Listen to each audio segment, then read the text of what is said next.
Hi everyone, I'm Anthony Gott and you're watching ntTV Online Report. The U.S. is expected to hit 1 million confirmed COVID-19 cases by the end of day Tuesday.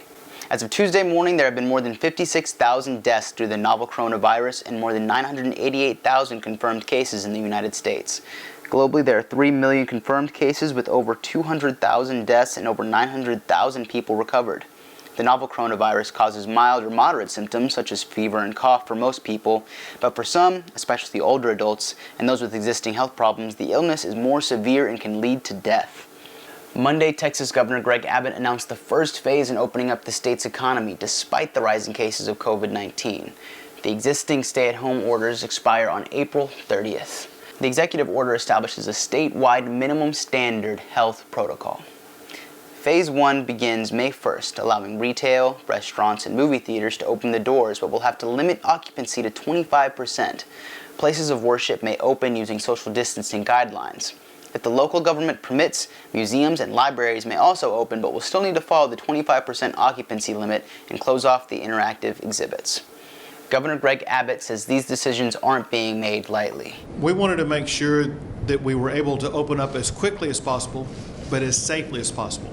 And these are decisions that are the result of tremendous input by the best possible medical team. And we would not be making a decision to open up Texas without that medical advice. The governor said he also wants to open barbershops, salons, gyms, and bars as soon as possible and expects them to open no later than mid-May. The governor's strike force to reopen business is not without criticism. Citizens should still continue social distancing, routine hand washing, and wearing a face covering when out in public to protect themselves and those around them. Arkansas, Alaska, Georgia, Tennessee, and Oklahoma are among the other states planning to open. For more information on Texas's plan to reopen, visit gov.texas.gov. Southwest Airlines posted its first quarterly loss in nearly a decade since the 2011 Great Recession. The Dallas-based carrier said the COVID-19 pandemic has caused a $94 million net loss during the first quarter. Southwest sold only 6% of its seats to paying passengers in April. The airline has accepted help from the U.S. Treasury to stay aloft in the form of a $2.3 billion grant and a low-interest loan of $948 million. CEO Gary Kelly says he does expect demand for air travel to rebound. JetBlue Airlines becomes the first U.S. airline to require passengers to wear face coverings or masks. The airline says this move is about protecting everyone on board. Cabin air circulates and is cleaned through filters every few minutes. But JetBlue says planes are still shared spaces where everyone needs to be considerate. The new policy starts May 4th. Today, I am proud to endorse Joe Biden for President of the United States because he will be an extraordinary president. He knows how to get the job done. House Speaker Nancy Pelosi endorsed Democratic presidential candidate Joe Biden on Monday. Previously, she had not planned to endorse a Democratic candidate until after the primaries were over, but the only remaining challenger, Senator Bernie Sanders, suspended his campaign. Many parents are struggling on how to explain the current pandemic to their young children. One mom in Virginia found herself in that situation as well, so she decided to write it down and created a children's book. Lindsay Ward has the story. Once upon a time, there lived a little girl named Anna. At the start of the pandemic, Christy Ann Klein found herself in a parenting predicament. Her 2-year-old daughter, Livia, began picking up something had changed in her little world. My little daughter, again, she's 2, and she kept saying everything was fun because mommy and daddy were home together. So fun, fun, fun, fun, fun.